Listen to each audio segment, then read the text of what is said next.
SuperTalk Mississippi media production. Have you been seriously injured? Mama Justice is here for you.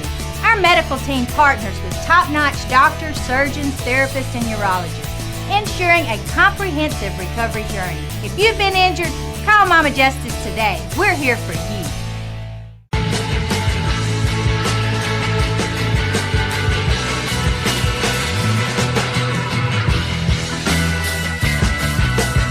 What's up, everybody? Welcome in on this Sunday edition of the Red Report, the last Sunday of the month of June. We are inching closer and closer to college football season.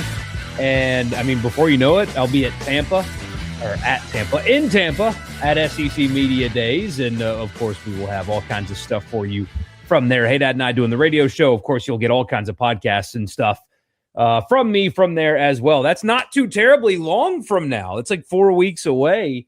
So that's really exciting. And glad you guys are with me. Eventful weekend in sports, kind of, anyway. The World Cup group stage ending, the Travelers, the golf tournament's been fun, really fun. But here locally, and what we're talking about tonight is recruiting. Pete Golding and Ole Miss get yet another 4-star, the 13th in the class, and that is pretty significant. We will get to that here coming up. And then there's been some drama. The number one player in the state of Mississippi committed elsewhere, and there's been some stuff going on, so we'll talk about it as best we can tonight on this edition of the show. My name is Michael Borky. So glad that you're here. Don't forget to subscribe to the podcast wherever you get them. Don't forget to subscribe to the podcast feed. Search Rebel Report. That's all you got to do. Hit that subscribe button. Also right here on YouTube, subscribe, leave a like, comment, all that good stuff. Would really appreciate you doing that. Before we get into recruiting, I want to tell you about Scruggs Farm Lawn and Garden in Saltillo, Mississippi. That's where they are, and they've got literally everything. I was doing home improvement projects this weekend.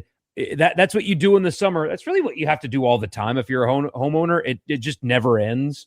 Anything in your yard, anything under your roof, appliances, anything home improvement, also clothes, boots, the cheapest beer in town, feeding your animals and more. But most importantly at Scruggs, they've got 0% on zero-turn mowers from John Deere, 0% on John Deere 5 Series tractors, 0% on compact tractors, 0% on commercial mowers. If you need a John Deere tractor or mower, they've got you covered, and it's people that care about you and understand you.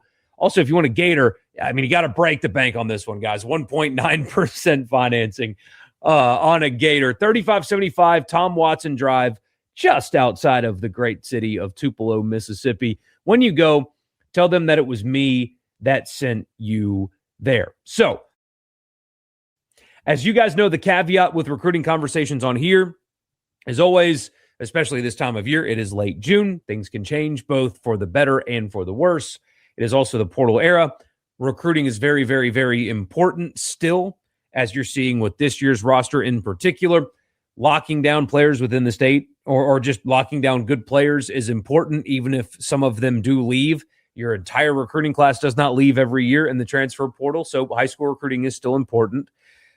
Getting super excited or disappointed about one specific player in a class, I think it's kind of a fool's errand, but looking at it in the totality of a class is a very good thing.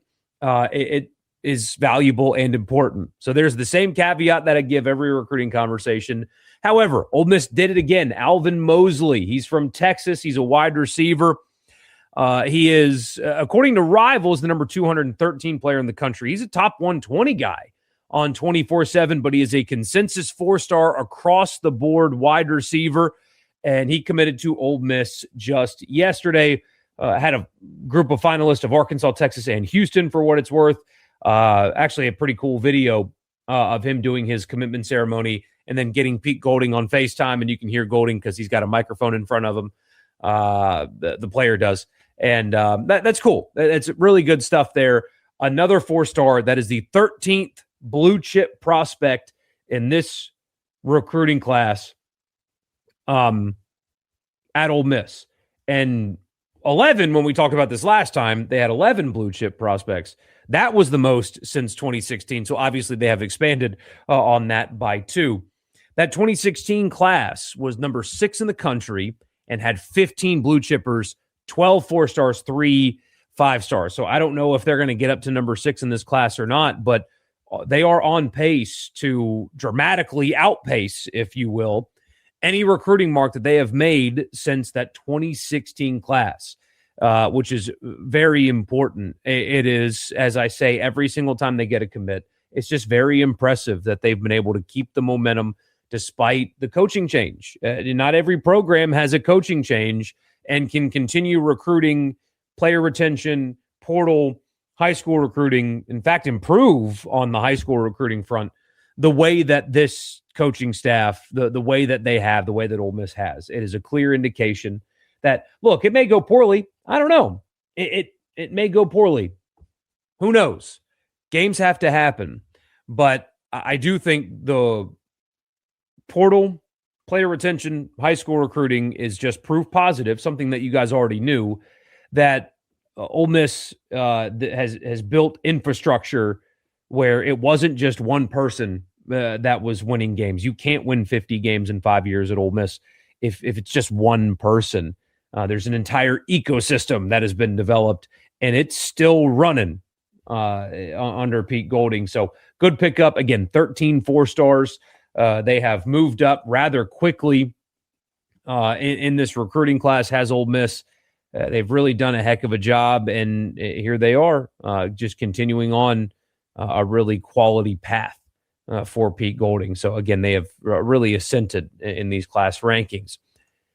The other thing that happened this weekend, and this is the one that's really generating most of the conversation, number 1 player in the state of Mississippi, Caden Moss. He's an offensive lineman from Jackson Academy. Actually got to call one of his games last season for what that's worth.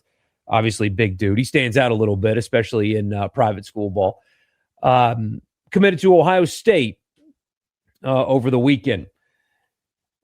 That in and of itself, absent all of the conversation, you'd rather him go, if he's going to go somewhere not Ole Miss, you would rather him go not in the SEC, right? Of all the places where he could go, not the SEC is pretty ideal. I mean, you'd much rather him go to Ohio State than Mississippi State, LSU, somewhere like that. And look, Ohio State's a great program. Recent winner of a national championship, NFL players. They are a football machine, so it's a good program. So players wanting to go there makes sense. But there's no doubt that there's been some kind of drama, some stuff, conversation, whatever, around him, and specifically Shea Hodge and his involvement in the recruiting. I have asked a lot of people about the rumors of said involvement and all that stuff that has exploded on message boards and Twitter. I have not been able to get anybody to talk to me, on record, like, hey, this is exactly what happened. This is what happened. He did this, or he did not do this, right? I haven't gotten that. And so therefore I'm not going to confirm or deny whatever the conversation is. Recruiting, you do have stories like this all the time in recruiting. So I'm gonna two sides this thing, because I don't want to speak on something of which I have no direct knowledge. If in fact you have somebody involved in a recruitment, and you see this all the time, you've seen this. It's not just in this era. It was definitely going on in the pre-portal and NIL era as well, where former coaches, uncles, whoever have latched on to these kids, and they've got their hands out, and they profit by steering them certain places. That has happened. Happens all the time in recruiting, and 20 years ago and today, people do that. It's a little different now. Overall, this is a very general statement. It's very different overall, because now you have agents, and for those of you listening, which is the overwhelming majority of you, agents, I'm doing the whole little finger air quote thing, because you have real agents that went to law school, that were certified with the NFL Players Association, that are legitimate agents, that only take 3%, that do things the right way and operate in the best interest of their client and their client only, et cetera, et cetera, et cetera. There's a story that, maybe one day I'll share with you guys, but a quality agent was a big help in a recruitment of an Ole Miss player, steered him away not steered him away, but gave him good advice with a bad situation elsewhere where money, it was funny money. It wasn't real. It wasn't legitimate. And the agent was able to snuff that out and did right by his client. That's what a good agent does. Then you've got these other agents who are taking 20%, who don't know how to write up a contract, who did not go to law school or anything resembling that. And it's a mess. It's a disaster. And Matt Bowers actually went on Twitter and talked about that. And he's so spot on, where you've got people that are leeches on these young athletes, and the athletes think that these adults have their best interest, and they don't. And the people that do that are complete losers.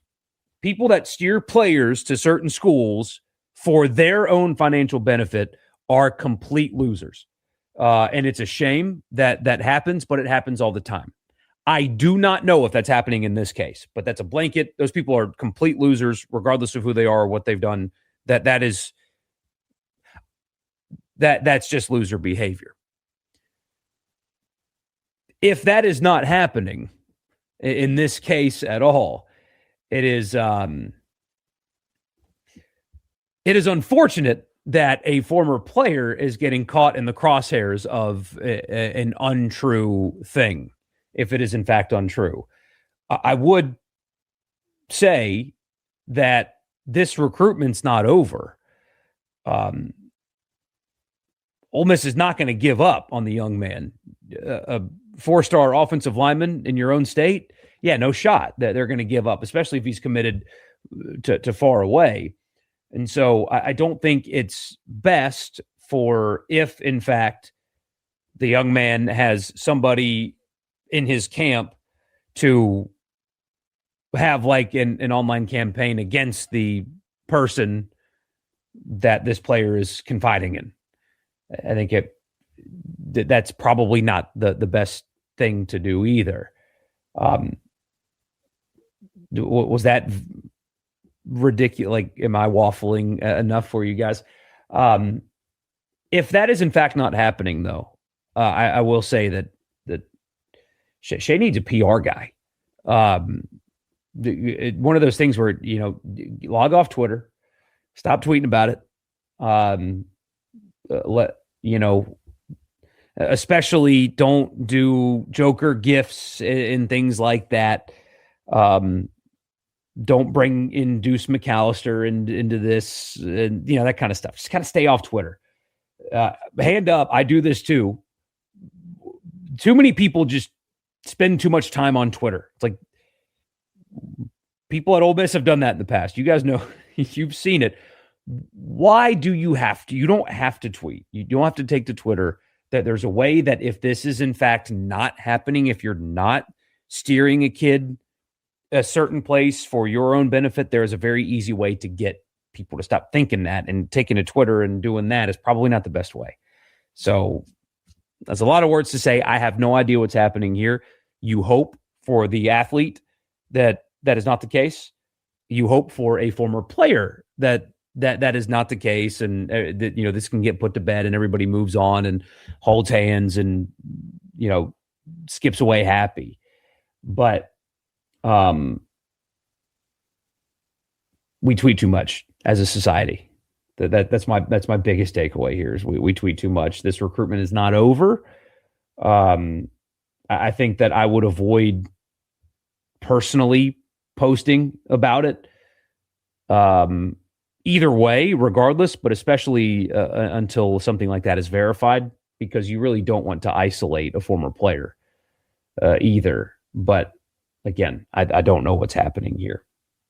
But man, I mean, you hear story after story of this, and you just hope that college football can get smart and create a situation like the NFL has, where agents, people that are working on behalf of athletes, have to get registered and have to meet certain thresholds and things like that to kind of avoid this kind of stuff. But again, I don't know. I wish I did know. instead of just this vague blanket stuff. I don't know what's happening. So it's either somebody engaging in significant loser behavior or somebody that is catching strays unnecessarily. The truth will probably come out eventually. Well, we'll see what it is. I don't know. I hate that. I don't know the answer here. So anyway, but the recruitment's not over. Your comments after I tell you about Logan Smith Shelter Insurance, 601-823-3500. If you need auto insurance, homeowners insurance, life insurance, or business insurance, any of those, he's got award-winning services. I did not know that they give out awards for insurance, but apparently they do. And Logan Smith is out here winning them, and he will take care of you. It's just a quick phone call. What's 5 minutes going to hurt? Probably nothing, right? Even if you have insurance, and you could even like your insurance, but give him a call. Tell him it was me that sent you, and he'll take care of you. Logan Smith, Shelter Insurance, 601-823-3500. Also, Priority One Bank, to make you their priority every single day. Online banking, it's a one-stop shop. Just an internet connection is all you need, and you can do whatever it is that you need to do with your money.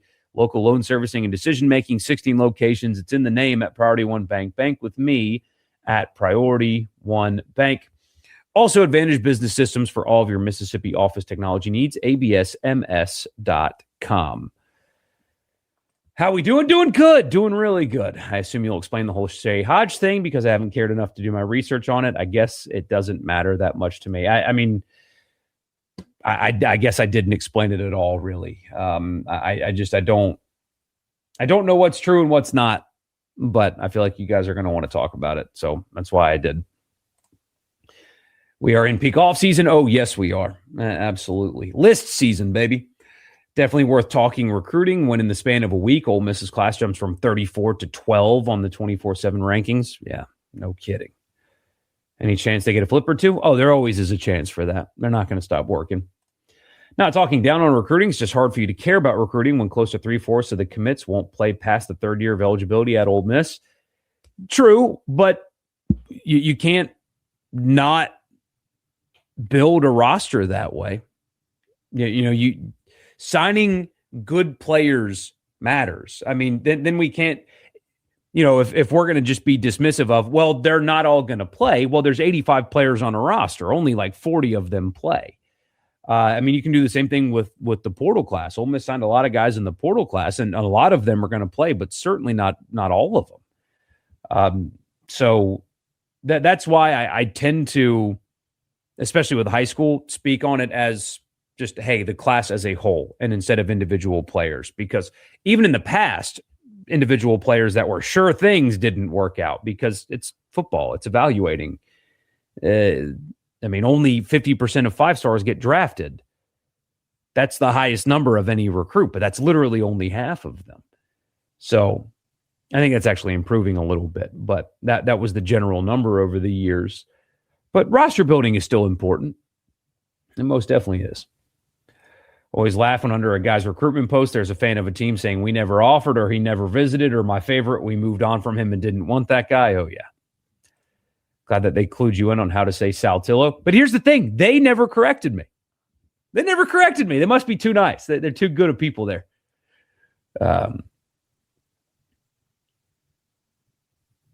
Paying attention to the defensive line recruits, I think, is most worthwhile to follow considering Golding's track record of D linemen recently. Yes, offensive line and defensive line. Offensive linemen are the least likely players to transfer. By percentage, they're the least likely to. And when you have blue-chip defensive linemen in your backyard, you got to go get them. There's just no other option because guys like Will Eccles don't grow on trees, You got to get them.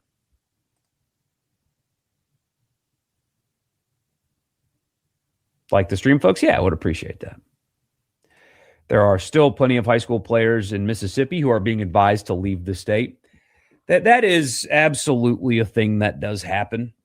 And I'm somebody that had the desire to leave and go see something else. I understand that desire. The problem is you've got some people. I'm not saying it's happening in this case. I do not know. Okay, I know what the rumors are, but rumors are often true and they're often not. So I don't know. But that does happen. And the unfortunate part of it is it's not with good intentions. It's with your handout. And I think what you see very often is players will go somewhere else and realize that everything's kind of the same everywhere. I mean, Ole Miss is a great place to play football. Mississippi State, I know they've sucked lately, but when you think of the life of a football player, even at Mississippi State, who's only won one conference game in 2 years, it's a great life. That it's pretty awesome to be a college football player, and it's awesome everywhere. And so you don't have to go out of state to chase what you've got nearby, near your family, near your friends, near your home. It'd be different if Ole Miss was at the bottom of the SEC and they didn't have any money and anything like that. But that's not the case, So I think quite often they leave and realize that the grass is green everywhere, as opposed to, grass is brown here, it's green over there. Well, right where I'm standing, it looks really nice, I think the pendulum is likely to swing back in favor of the schools at some point soon, and there will be some likely small restrictions on player movement. High school is important again. Yes, that's coming. I mean, I think the House settlement has helped that a lot because everybody has a minimum salary. Everybody's got a floor now, and they're more willing to spend it on keeping players. Jackson area players in particular are leaving the state.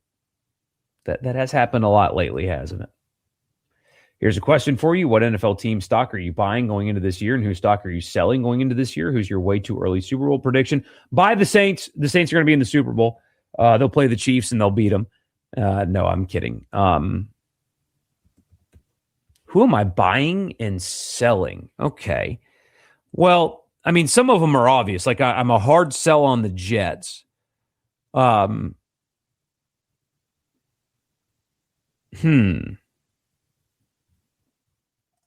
I am buying the Saints.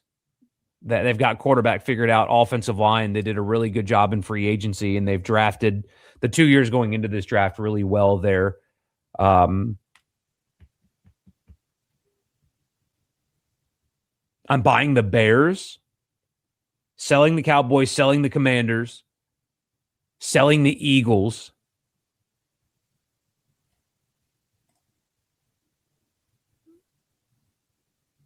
Buying the Colts, maybe? Selling the Jags. Selling the Broncos. It's kind of hot takey. Person with the account called Tied to the Natty says Bama Natty loading.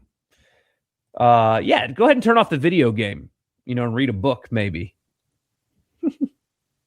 How much do you think various other teams' results this coming season can shift recruiting around the Ole Miss bubble? I mean, what do you mean? So like if Mississippi State had a good year, I don't think it's changing the top of the state this season.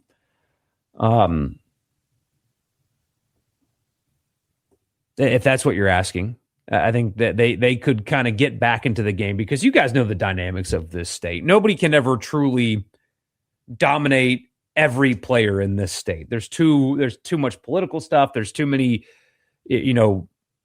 high school coaches that are big state guys and stuff like that. Like that, it'll never truly be as one-sided as it currently is right now. Ole Miss kind of dominates recruiting in the state compared to Mississippi State right now. But even they were able to get Braylon Womack last year and stuff like that.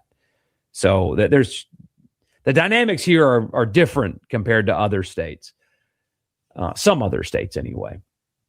But I mean, LSU having a really good year would create some stuff in this state. Mississippi State having a good year would create some stuff. But, I mean, if Mississippi State stays in purgatory forever, then good.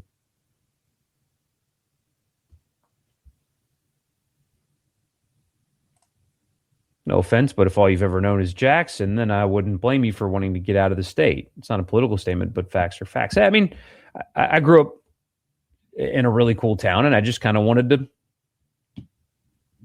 Go somewhere else. Good things are happening in Jackson, though, man. I mean, you've got a lot of people working hard to try to make it better, and you're starting to see. There's a lot of you that are going to roll your eyes at this, but I go to Jackson all the time. When we went to go watch the World Cup game on Friday, took the day off of work, we went to Jackson for that, and I mean, it was just, there's people everywhere, and the vibes were incredible, and we went to a really cool place, and good things are happening there. People are trying really hard. They're trying really hard. Old Piss won't smell another playoffs, tied to the Natty says. Yeah. Again, I guess you got the early release. I don't know if the video game's out yet. You must be playing last year's model, but you can turn off the video game anytime you want to. Is Lane still inactive on Twitter? I haven't seen anything. I do not follow him, but I still think that he was muzzled. Yes. Funny thing is, I bet a lot of the people tweeting at Shea Hodge weren't watching Ole Miss football in 08 and 09. Maybe not. When does the U.S. play again, and what's an update on how far I think that they can go?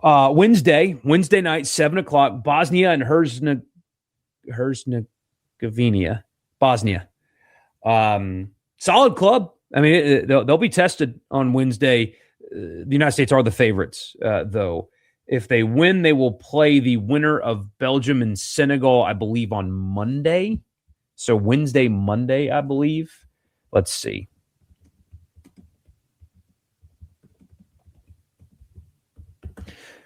I think I'm right. But what is the... Hold on. Sorry. I'm going to get the date for you. I think it's Wednesday, Monday. Thank you, Yahoo, for telling us about Wednesday. Sorry, I think it's Wednesday, Monday. But I mean, they're better than Bosnia, and I think the current form of the A team is better than Senegal and Belgium in their current form. So. Yeah, they can get to the quarters, and then after that, I don't know. That'll be really difficult, but they can win the next two games. I think they can.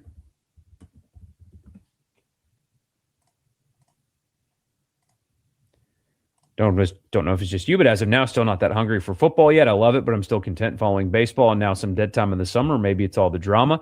No, I think you're.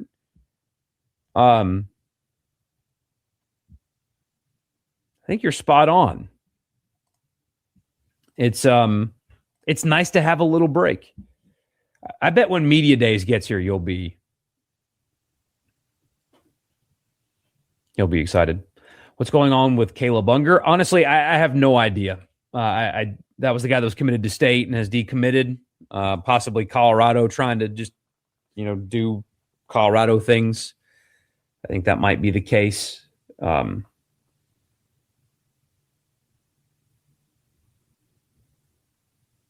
I don't know.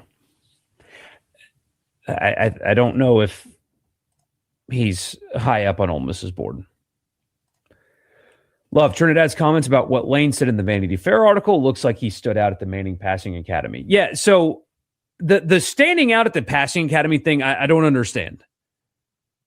They just kind of throw routes with campers for a little while. I like media guys go there and they're like, this guy stood out. It's like, what do you mean stood out? They don't do anything. They're throwing the football on air. They're college quarterbacks. Of course, they're all going to stand out. They all look amazing wearing shorts, just throwing passes like to campers. I don't understand that part of it, because now you're seeing it in this state with Kamario Taylor, who's super talented, by the way. But like, wow, Taylor was awesome at the Manning Passing Academy. They didn't play a game. They didn't practice. He's physically super gifted, but I don't. Every year I kind of roll my eyes at this player stood out at the Manning Passing Academy. And especially a guy like Trinidad, it's like, well, we know he's elite.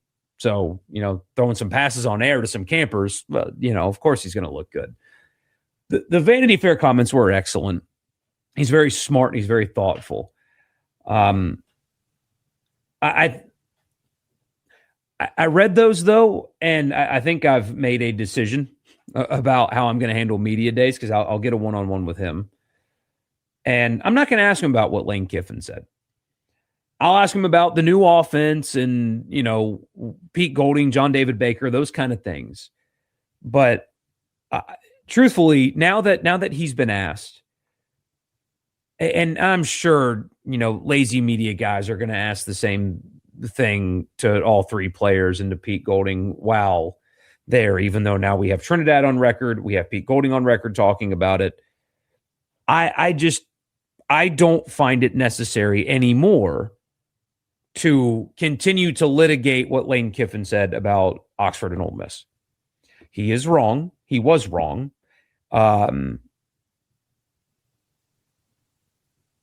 He did it for a lot of reasons, obviously, and not just to tell the truth, like some people say. There's a reason he's been muzzled, right? Trinidad has addressed it. Pete Golding's addressed it. I think it's time for Ole Miss to move on from it. Because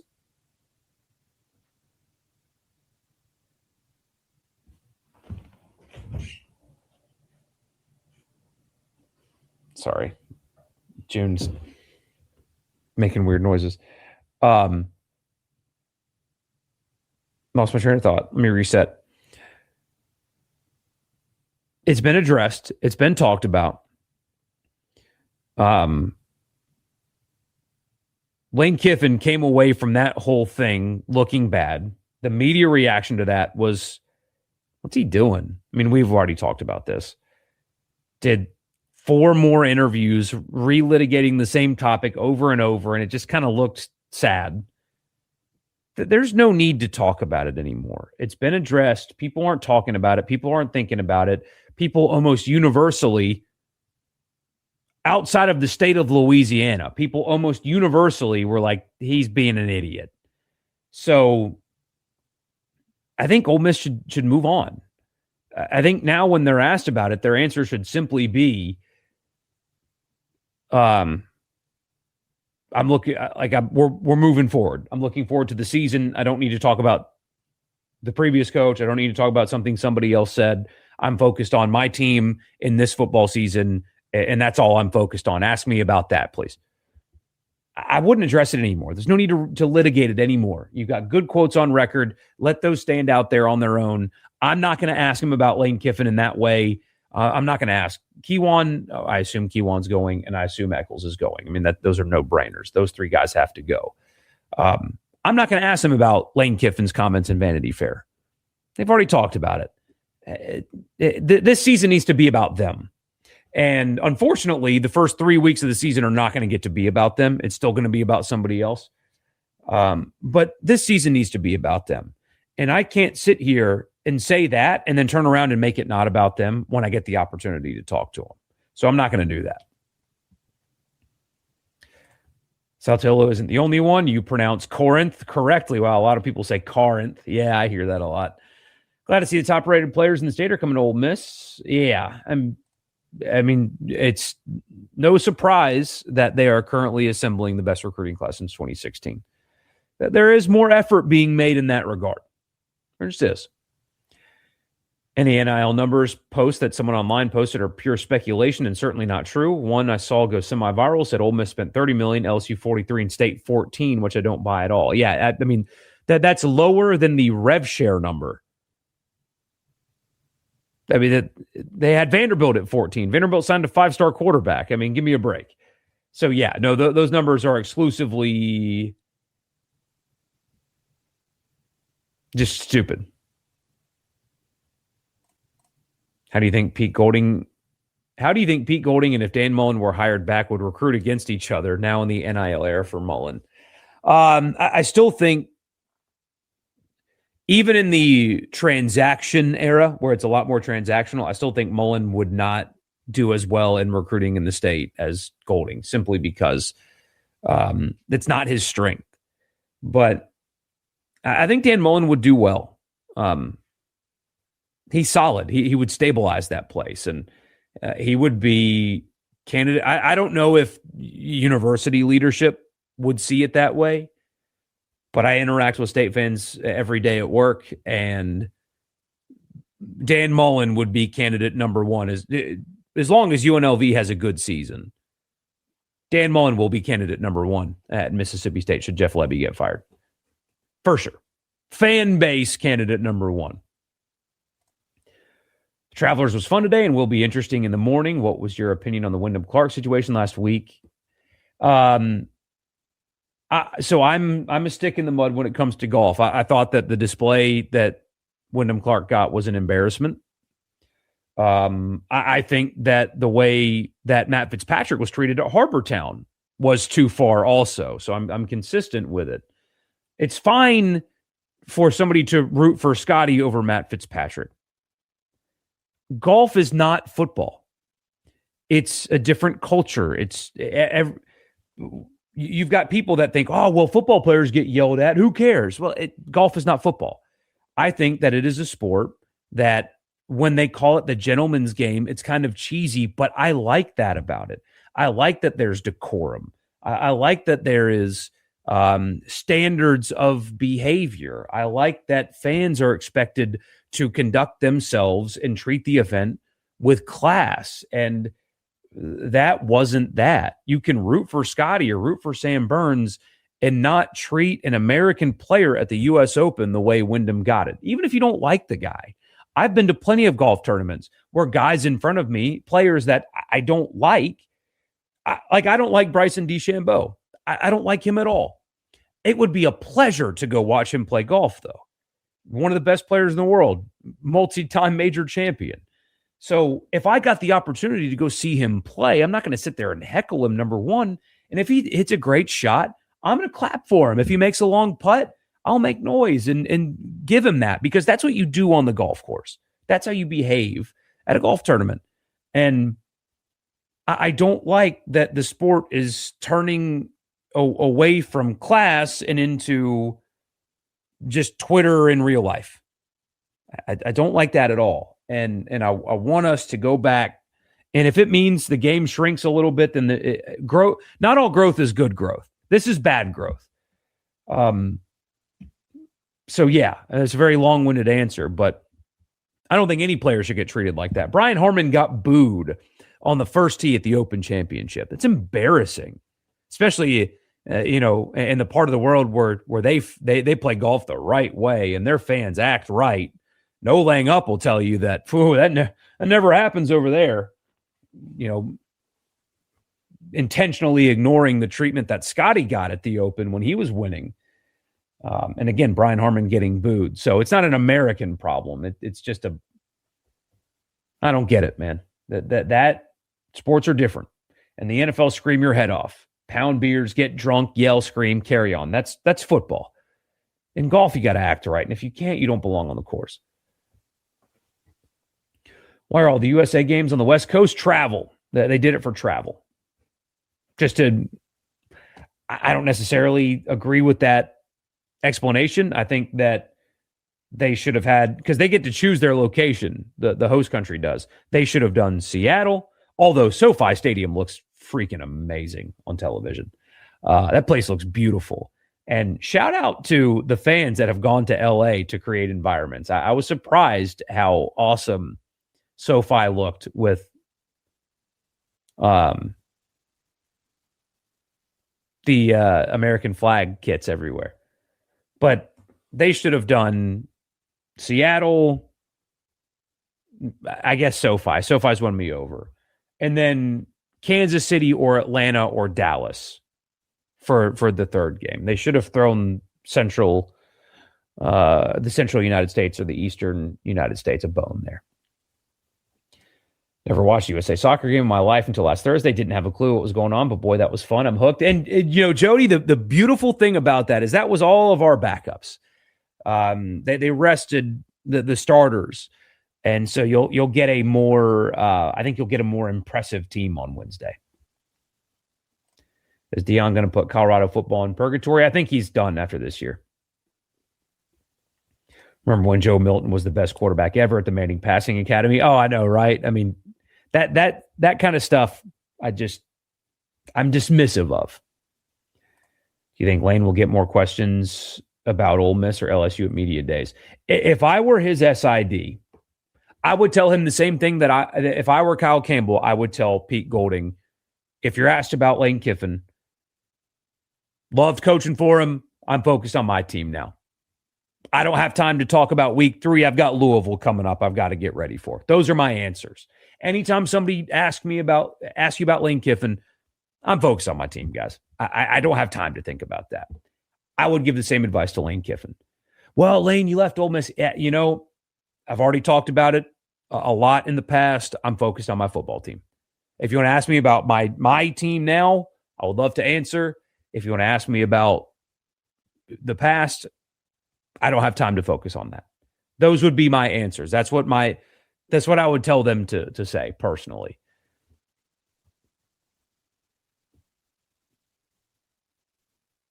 You're the only one who's tired of hearing the name Lane Kiffin. Love what he did for the school.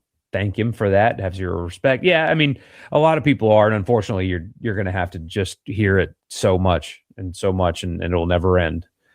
But ESPN and College Game Day will never make sure you forget it, but the Louisville game will mention it a ton. Oh, you know it will. You know it will. Where is Jeff Lebby coaching in 2 years? He will be the offensive coordinator at a place like Notre Dame or somewhere like that. Big school. He'll have a really high quality OC job somewhere in 2 years. Would State go after Charlie Weiss Jr. if Dan doesn't want the job? I don't think so. They need a head coach of some kind.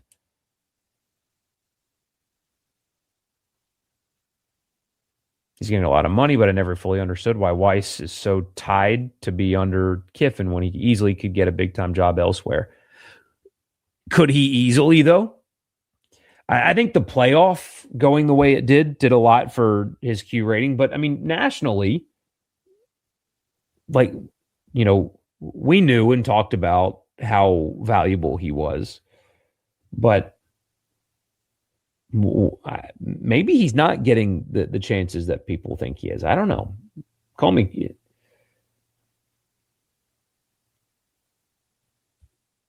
Because otherwise, it's hard to make sense of it. He could be an NFL coordinator right now. See, I don't know if he was candidate number 1 for any NFL job. Maybe he was, and maybe I'm wrong. But I don't think he was. Would you bet on a breakaway for the SEC and the Big Ten within the next 3 years? I would. Yes, I would. Always here for the hot porky takes. But seriously, 100% agree with the golf take. There probably should be some level of decorum compared to slamming beers and yelling at football games. Absolutely. It's just a different game. But can Lane really resist not talking about it? I think you got to tell him to. OC at Texas Tech for Lebby, that's a pretty good spot.